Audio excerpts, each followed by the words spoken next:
Christoph Horn is an economist at an institute allied with German trade unions.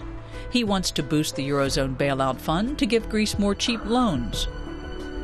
Michael Hüther is an economist at an institute allied with German business. He wants Greece to stay afloat, but he doesn't want to pump more money into it. We can save Greece if we want to.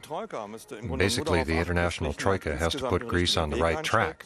And that means improving its competitiveness and making sure it becomes a modern state without corruption or a lax attitude toward collecting taxes.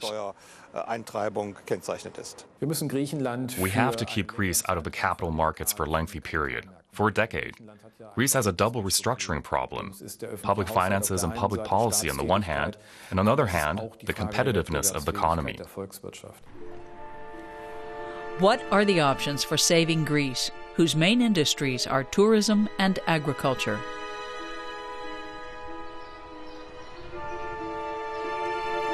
Increasingly, experts talk about leveraging the European Financial Stability Fund.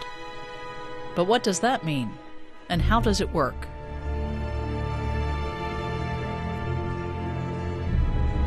It's a bit like when you buy a house. You pay a deposit of 20% and borrow the other 80%.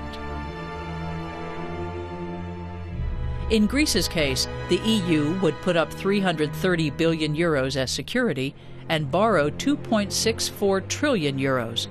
The mechanism works just like a lever. I'm in favor of applying a lever.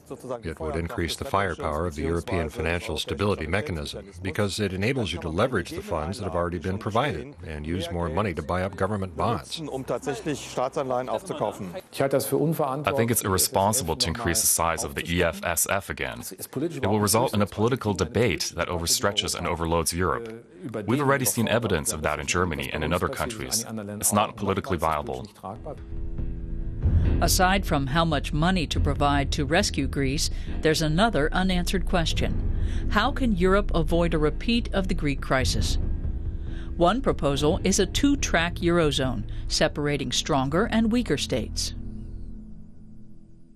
It's totally naive to think we could transition the current European Union with 27 member states into political union. Breaking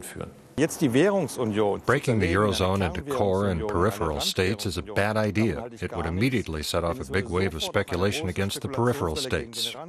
There'd be no certainty that they'd survive.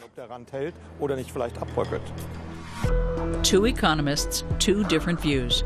But they agree on one point. Germany, Europe's biggest economy, will not return to recession.